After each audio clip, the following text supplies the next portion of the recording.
Hello, नमस्कार दोस्तों। Easy library science में आपका हार्दिक स्वागत है। आज हम पढ़ने जा रहे हैं AACR2।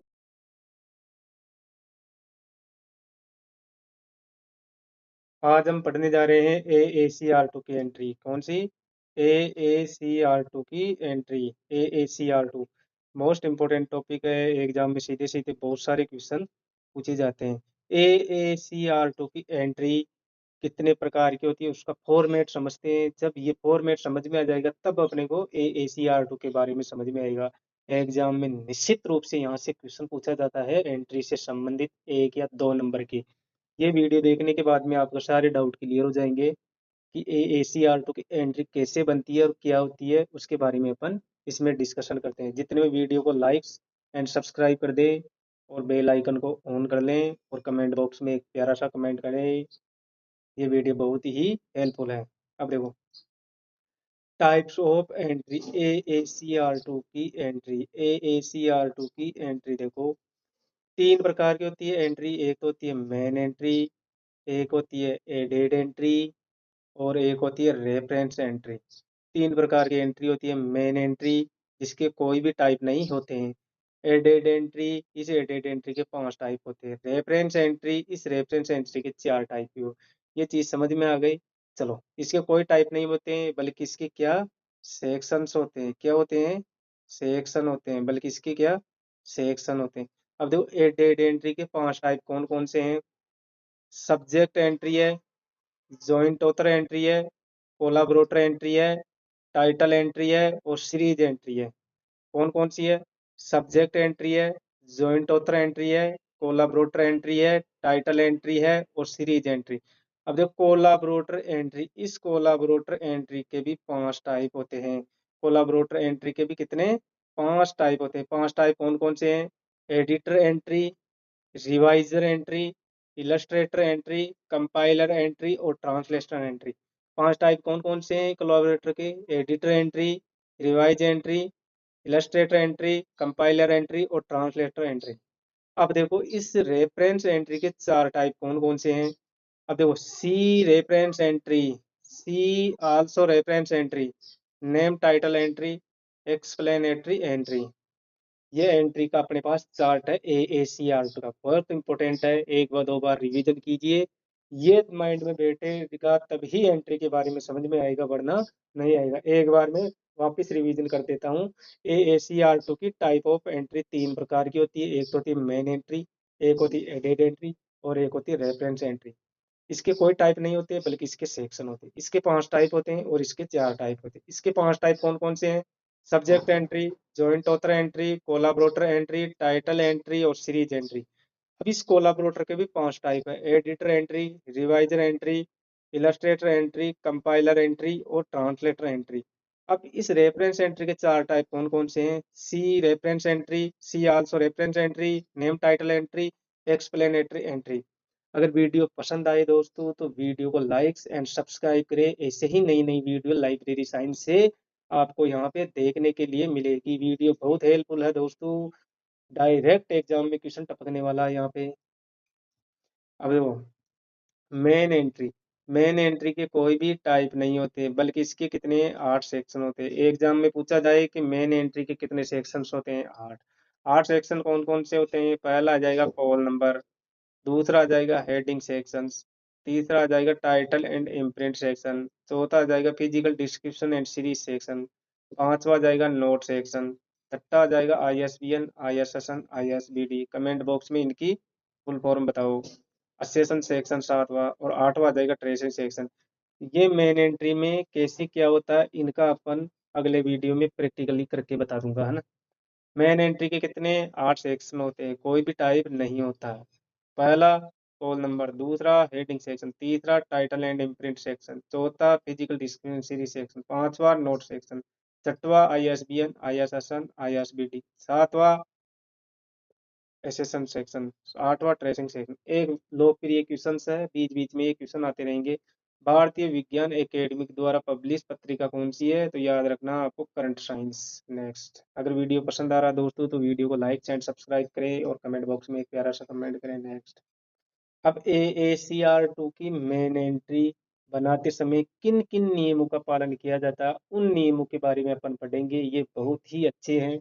एग्जाम में प्रैक्टिकल से रिलेटेड 100 में से कम 30-35 क्वेश्चन पूछे जाते हैं। अगर ये क्वेश्चन आपके क्लियर हो गए तो आपका सिलेक्शन सुनिश्चित फोकट के नंबर है। ये कोई रटने की जरूरत नहीं है। लाइब्रेरी साइंस टेक्निकल सब्जेक्ट है, कैटालॉगिंग वाला। AACR2 में आदर्श सूचक शब्दों का प्रयोग नहीं किया जा सकता। वेरी वेरी इंपॉर्टेंट है, वेरी वेरी इंपॉर्टेंट है। आदर्श सूचक शब्दों का प्रयोग नहीं किया जाता है। जैसे a, an, the, mister, miss, sir, madam, मेरे, डॉक्टर, इंजीनियर, प्रोफेसर। एक चीज क्लियर हो गई, आपका पहला पॉइंट क्लियर हो गया। AACR2 में आदर्श सूचक शब्दों का प्रयोग नहीं किया जा सकता। आदर्श सूचक शब्द क्या है? जैसे a, an, the, mister, miss, sir, madam में। अब दूसरा पॉइंट क्या कहता है, देखो दूसरा पॉइंट क्या कहता है, ध्यान से समझना। AACR2 में पब्लिशर, जो पब्लिशर है, पब्लिशर उसकी जानकारी दर्ज की जाती है। AACR2 में किसकी जानकारी दर्ज की जाती है? पब्लिशर की जानकारी दर्ज की जाती है। जैसे नेम ऑफ पब्लिशर, पब्लिशर का नाम क्या है, नेम ऑफ पब्लिशर। पब्लिशर का एरिया, स्थान क्या है, पब्लिशर का एरिया या स्थान पूछा जा सकता है। पब्लिशर ईयर, पब्लिशर का ईयर पूछा जा सकता है आपसे।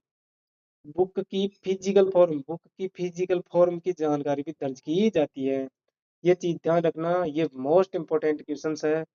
एक तो आपका AACR2 में किस किस की जानकारी दर्ज की जाती है? एक तो पब्लिशर की नाम, पब्लिशर का नाम लिखा जाएगा, पब्लिशर की जानकारी दर्ज की जाती है। पब्लिशर का एरिया, पब्लिशर का एरिया भी दर्ज किया जाएगा, ठीक है। और पब्लिकेशंस ईयर, और पब्लिकेशंस ईयर भी दर्ज किया जाएगा। और बुक की फिजिकल फॉर्म, जैसे बुक्स लंबी चौड़ी मोटी, पेज साइज कलर आदि के बारे में पूछा जाएगा। जैसे book size, book colour, book page, page size, पुस्तक धागा, पुस्तक बाइंडिंग आदि की जानकारी AACR2 में दर्ज की जाएगी। नेक्स्ट, अगर वीडियो पसंद आ रहा है दोस्तों तो वीडियो को लाइक एंड सब्सक्राइब करें, और बेल आइकन को ऑन कर लें, ताकि मैं नई नई वीडियो लाइब्रेरी साइंस से बनाऊं वो आप तक पहुंच जाए। अब नेक्स्ट चीज समझते हैं। AACR2 के मेन एंट्री के बारे में चल रहा है ये। AACR2 में एरिया और स्थान की जानकारी भी दर्ज की जाती है। AACR2 में एरिया व स्थान की जानकारी भी दर्ज की जाती है। जैसे स्थान, शहर, देश, राज्य, उत्तर के बारे में जानकारी। ईयर की जानकारी भी इसी में ही आएगी, ठीक है। इसमें एंट्री कार्ड कैटालॉग के माध्यम से तैयार की जाती है। एंट्री किसके माध्यम से तैयार की जाती है? कार्ड कैटालॉग के माध्यम से तैयार की जाती है। Most very very important session चल रहा है। पेन और कॉपी लेके नोट्स बनाते हुए चले, ऐसा वीडियो लाइब्रेरी साइंस से रिलेटेड बहुत ही अच्छा वीडियो है। AACR2 में एरिया और स्थान की जानकारी दर्ज की जाती है। जैसे स्थान, शहर, देश, राज्य, ऑथर के बारे में जानकारी। ईयर की जानकारी भी इसी में ही आती है। इसमें एंट्री कार्ड कैटालॉग के माध्यम से तैयार की जाती है। अब देखो नेक्स्ट, AACR2 को अंतर्राष्ट्रीय प्रस्तुतिकरण, अंतर्राष्ट्रीय प्रस्तुतिकरण के लिए 1981 में मान्यता मिली थी। ये मोस्ट इंपोर्टेंट है, बहुत बार एग्जाम में क्वेश्चन पूछा गया है कि प्रस्तुतिकरण नियमावली के लिए मान्यता कब मिली थी? 1981 में मिली थी। स्टार लगा लो इसे। यानी कि 1981 में इंटरनेशनल लेवल पर रूल फॉलो किया जाता है। 1981 से इंटरनेशनल लेवल पर इसका रूल फॉलो किया जाता है। अंतर्राष्ट्रीय प्रस्तुतिकरण नियमावली के लिए कब मान्यता मिली? 1981 में मान्यता मिली। यानी कि 1981 में इंटरनेशनल लेवल पर रूल फॉलो किया जाता है। अब देखो, AACR2 दो भागों में देखने को मिलता है। पहला भाग कौन सा? विवरणात्मक भाग, जिसे डिस्क्रिप्टिव पार्ट कहा जाता है। दूसरा भाग है नियम पार्ट, जिसे रूल कहा जाता है। कितने पार्ट में देखने को मिलता है? दो पार्ट में। विवरणात्मक भाग जिसे डिस्क्रिप्टिव पार्ट कहा जाता है, नियम भाग जिसे रूल पार्ट कहा जाता है। वीडियो को लाइक एंड सब्सक्राइब करें दोस्तों, वीडियो पसंद आ रहा है तो। नेक्स्ट, एक चीज समझो, साइन लॉ को, ये एग्जाम में 1000 बार क्वेश्चन पूछा गया है कि साइन लॉ को क्या है। साइन लॉ को मीनिंग, अर्थ है इंग्लिश में विदाउट, विदाउट पैलेस। क्या अर्थ है इसका? Without palace. अगर ऑप्शन में ये दिखे तो आंख मीच के टिक कर देना, विदाउट पैलेस। अर्थात अर्थ क्या है? किसी भी बाहरी सूचना को दर्ज करते हैं, किसी भी बाहरी सूचना को दर्ज करते हैं तो साइन लोगों का प्रयोग किया जाता है। एसएल का प्रयोग किया जाएगा किसी भी बाहरी सूचना का प्रयोग करते हैं तो। किसी भी बाहरी सूचना का प्रयोग करते हैं तो किसका प्रयोग किया जाएगा? साइन लोगों का यूज किया जाएगा। अगर AACR2 में एक लेखक है, जब बुक का एक ऑथर होता है तो एंट्री किसके नाम से बनेगी? ऑथर के नाम से ही बनेगी। ये चीज विशेष ध्यान रखना। जब बुक का एक ही ऑथर है, जब बुक का एक ही ऑथर है तो एंट्री ऑथर के नाम से बनेगी। जब बुक के दो लेखक है, जब बुक के दो लेखक जब बुक के दो लेखक है, जब बुक के कितने दो लेखक है और उनमें पता नहीं कि मुख्य लेखक कौन सा है। इनके दो लेखक है, उनमें से अपने को पता नहीं कि मुख्य लेखक कौन सा है। तब जो मेन लेखक है उसकी तो मेन एंट्री हेडिंग सेक्शन में बनेगी। मेन एंट्री कहाँ बनेगी? हेडिंग सेक्शन में बनेगी। और दूसरे लेखक की क्या बनेगी? एडेड एंट्री बनेगी। अगर पता नहीं है तो दोनों की अलग अलग मेन एंट्री बनेगी। आई चीज समझ में? आई चीज समझ में? नहीं आई तो समझ। अगर किसी भी बुक के दो लेखक है, दो लेखक है और उनमें पता नहीं कि मुख्य लेखक कौन सा है, तो पहले लेखक की पता नहीं कि मुख्य लेखक कौन सा है तो उसकी तो मेन एंट्री हेडिंग सेक्शन में बनेगी और दूसरे लेखक की एडेड एंट्री बनेगी। अगर पता नहीं तो दोनों की अलग अलग मेन एंट्री बनेगी। अगर वीडियो पसंद आए दोस्तों, वीडियो को लाइक एंड सब्सक्राइब करें। भविष्य में Rajasthan library second grade third grade की बम्पर पदों पे भर्ती आने वाली है। लाइब्रेरी एक रेस्पेक्टफुल जॉब है, बहुत ही अच्छी जॉब है। नेक्स्ट, तीन लेखक हो। अगर एंट्री के AACR2 में एंट्री के कितने? तीन लेखक हो। कितने लेखक हो? तीन लेखक हो। यदि बुक के तीन लेखक है तो पहले लेखक की हेडिंग सेक्शन में एंट्री बनेगी। पहले लेखक की क्या है? हेडिंग सेक्शन में एंट्री बनेगी। पहले लेखक की ध्यान रखना, पहले लेखक की हेडिंग सेक्शन में एंट्री। बाकी लेखक को एडेड एंट्री के अंतर्गत जॉइंट ऑथर की एंट्री बनेगी। बाकी की एडेड एंट्री में जॉइंट ऑथर के नाम से एंट्री बनेगी। एक बार वापिस समझो। अगर AACR2 के तीन लेखक है, यदि बुक के तीन लेखक है तो पहले लेखक की हेडिंग सेक्शन में एंट्री बनेगी। बाकी दो लेखक की एडेड एंट्री के अंतर्गत जॉइंट ऑथर की एंट्री बनेगी। ये चीज विशेष ध्यान रखना। तीन से अधिक लेखक हो। कितने? तीन से अधिक लेखक हो। तीन से अधिक लेखक। यदि बुक के तीन से अधिक लेखक है, कितने? तीन से अधिक लेखक, तो टाइटल एंट्री में फर्स्ट लेखक का नाम लिखकर अन्य लेखक के लिए ब्रैकेट में ETC ऑल कैसे लिखेंगे? ब्रैकेट लगाएंगे, ETC डॉट ऑल लगा के डॉट कर देंगे और ब्रैकेट बंद कर देंगे। ये आपकी तीन से अधिक लेखक की एंट्री बनेगी। अब शॉर्ट में इस चीज को समझते हैं। शॉर्ट में देखो, पहले मैंने समझाया कि एक तो आपका AACR2 में एक ऑथर हो, AACR2 में एक उत्तर हो। अगर दो उत्तर हो, AACR2 में दो उत्तर हो। अगर तीन उत्तर हो, एक उत्तर हो तो मेन एंट्री बनेगी। वो भी किसमें? हेडिंग सेक्शन में मेन एंट्री बनेगी। अगर दो लेखक है तो पहले लेखक की मेन एंट्री बनेगी और दूसरे लेखक की हेडिंग सेक्शन में हेडिंग सेक्शन में मेन एंट्री बनेगी और दूसरे लेखक की एडेड एंट्री बनेगी। अगर पता नहीं है तो दोनों की अलग अलग मेन एंट्री बना लो। थर्ड उत्तर, मेन एंट्री हेडिंग सेक्शन में बनेगी, एडेड एंट्री बनेगी जॉइंट ऑथर के अंतर्गत। तीन से अधिक ऑथर है, तीन से अधिक ऑथर है तो टाइटल एंट्री बनेगी टाइटल के नाम से। तीन से अधिक है तो टाइटल के नाम से बनेगी प्लस ETC और लगाएंगे इम्प्रिंट सेक्शन में। वीडियो पसंद आ रहा है तो वीडियो को लाइक एंड सब्सक्राइब करें दोस्तों। यदि ऑथर नहीं है तथा कोलाबोरेटर है तो एंट्री किसमें बनेगी? टाइटल एंट्री के अंतर्गत बनेगी। वेरी वेरी इंपॉर्टेंट है, 1000 बार क्वेश्चन पूछा गया है। टाइटल एंट्री के अंतर्गत बनेगी। यदि ऑथर नहीं है, यदि ऑथर नहीं है तथा कोलाबोरेटर है तो एंट्री किसके अंतर्गत बनेगी? टाइटल एंट्री के बनेगी। फर्स्ट वर्टिकल लाइन को कॉल नंबर सेक्शन से अंकित करते हैं। फर्स्ट वर्टिकल लाइन को किससे? कॉल नंबर सेक्शन से अंकित करते हैं। वीडियो पसंद आ रहा है तो वीडियो को लाइक एंड सब्सक्राइब करें। नेक्स्ट, अब देखो AACR2 के सेक्शंस कैसे होते हैं, कैसे क्या डिवाइड किया जाता है, उनको देखना। फॉर्मेट तो ट्रिपल सी जैसा ही होता है। देखो AACR2 में एक चीज का ध्यान रखना, कहीं भी पेंसिल का यूज नहीं किया जाता है। AACR2 में कहीं भी पेंसिल का यूज नहीं किया जाता है। ट्रिपल सी में पेंसिल का यूज किया जाता है हेडिंग सेक्शन के अंदर। इधर आएगा आपका कॉल नंबर। ठीक है, पहला सेक्शन कॉल नंबर। याद करने की तरीका बता रहा हूँ, कॉल नंबर, फिर 4 अक्षर की जगह छोड़ी जाएगी, 1 2 3 4, 4 अक्षर की जगह छोड़कर बनाया जाएगा असेसन सेक्शन। दो चीज कंप्लीट हो गई, पहला कॉल नंबर, कॉल नंबर आएगा यहाँ पे, 4 अक्षर की जगह छोड़ी जाएगी, फिर असेसन सेक्शन यहाँ पे आ जाएगा। अब देखो यहाँ पे आ जाएगा हेडिंग सेक्शंस, जिसमें उत्तर का नाम लिखा जाता है, ये थर्ड वर्टिकल। अब 1 2 3 4, 8 सेक्शन होते हैं, और एक ये 8वां है ना।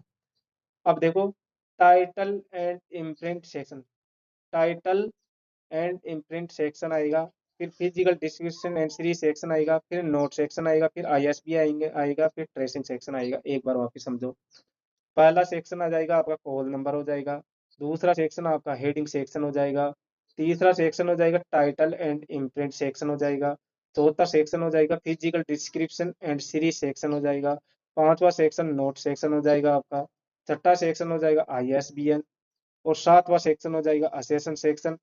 और ट्रेसिंग सेक्शन पीछे नहीं बनेगी, इसके नीचे ही ट्रेसिंग सेक्शन बनेगी। ये चीज किस किस को समझ में आई? अगर समझ में आई तो वीडियो को लाइक्स एंड सब्सक्राइब करें और बेल आइकन को ऑन कर लें। ऐसी ही नई नई वीडियो लाइब्रेरी साइंस से आपको देखने को मिलेगी नेक्स्ट। अब देखो कॉल नंबर को फर्स्ट कॉलम में स्टार्ट किया जाता है, अभी समझाया था, कॉल नंबर इधर इस सेक्शन में आ जाएगा ना। कॉल नंबर को किससे? फर्स्ट कॉलम से स्टार्ट किया जाता है, ये चीज ध्यान रखना। हेडिंग सेक्शन को सेकंड वर्टिकल लाइन से स्टार्ट किया जाता है, हेडिंग सेक्शन को किससे स्टार्ट किया जाता है? सेकंड वर्टिकल लाइन से स्टार्ट किया जाता है सेकंड सेक्शन को। थर्ड वर्टिकल लाइन में title, imprint section, physical description and series section, note section, ISBN, tracing को स्टार्ट किया जाता है। थर्ड वर्टिकल लाइन से title, imprint section, physical description and series section, note section, ISBN, tracing section को start किया जाता है। असेसन नंबर को अग्रभाग से नीचे की ओर 4 अक्षर की जगह छोड़कर लिखा जाता है। आगे चीज, असेसन सेक्शन को अग्रभाग से नीचे की ओर 4 अक्षर की जगह छोड़कर लिखा जाता है। ट्रेसिंग सेक्शन में सब्जेक्ट हेडिंग के बाद एडिटर, कंपाइलर, रिवाइजर, ट्रांसलेटर आता है। ट्रेसिंग सेक्शन में, ट्रेसिंग की बात कर रहा हूँ, ट्रेसिंग सेक्शन में सब्जेक्ट हेडिंग लिखेंगे, सब्जेक्ट हेडिंग के नीचे एडिटर, कंपाइलर, रिवाइजर, ट्रांसलेटर आता है। ये चीज समझ में आ गई। इलस्ट्रेटर को ट्रेसिंग सेक्शन में रोमन कैपिटल लेटर से लिखा जाता है। इलस्ट्रेटर अगर चित्रकार का नाम हो तो ट्रेसिंग सेक्शन में रोमन कैपिटल लेटर में लिखा जाता है। ट्रिपल सी में कॉल नंबर को पेंसिल से लिखते हैं, जबकि AACRT में कॉल नंबर को पेंसिल से नहीं लिखा जाता है। ये बात वेरी वेरी इंपॉर्टेंट है, नोट करके लिख लेना। ट्रिपल सी में कॉल नंबर को किससे? पेंसिल से लिखते हैं, जबकि AACR2 में कॉल नंबर को किससे? पेंसिल से लिखते हैं। टाइटल सेक्शन में सबसे पहले स्लैश लगाकर लेखक का नाम लिखा जाता है। टाइटल एंड इम्प्रिंट सेक्शन में सबसे पहले स्लैश लगाकर लेखक का नाम लिखा जाता है। ये चीज समझ में आई दोस्तों? तो वीडियो को लाइक्स एंड सब्सक्राइब करते हैं नेक्स्ट। चलो दोस्तों, वीडियो को यही स्टॉप करते हैं। वीडियो पसंद आए तो वीडियो लाइक्स एंड सब्सक्राइब करें और बेल आइकन को ऑन कर लें, और कमेंट बॉक्स में एक प्यारा सा कमेंट करें, क्लास कैसी लगी आपका। आपका प्यार ही मेरे को मोटिवेशन देता है। थैंक्स, जय हिंद, वंदे मातरम। मिलते हैं नेक्स्ट वीडियो में।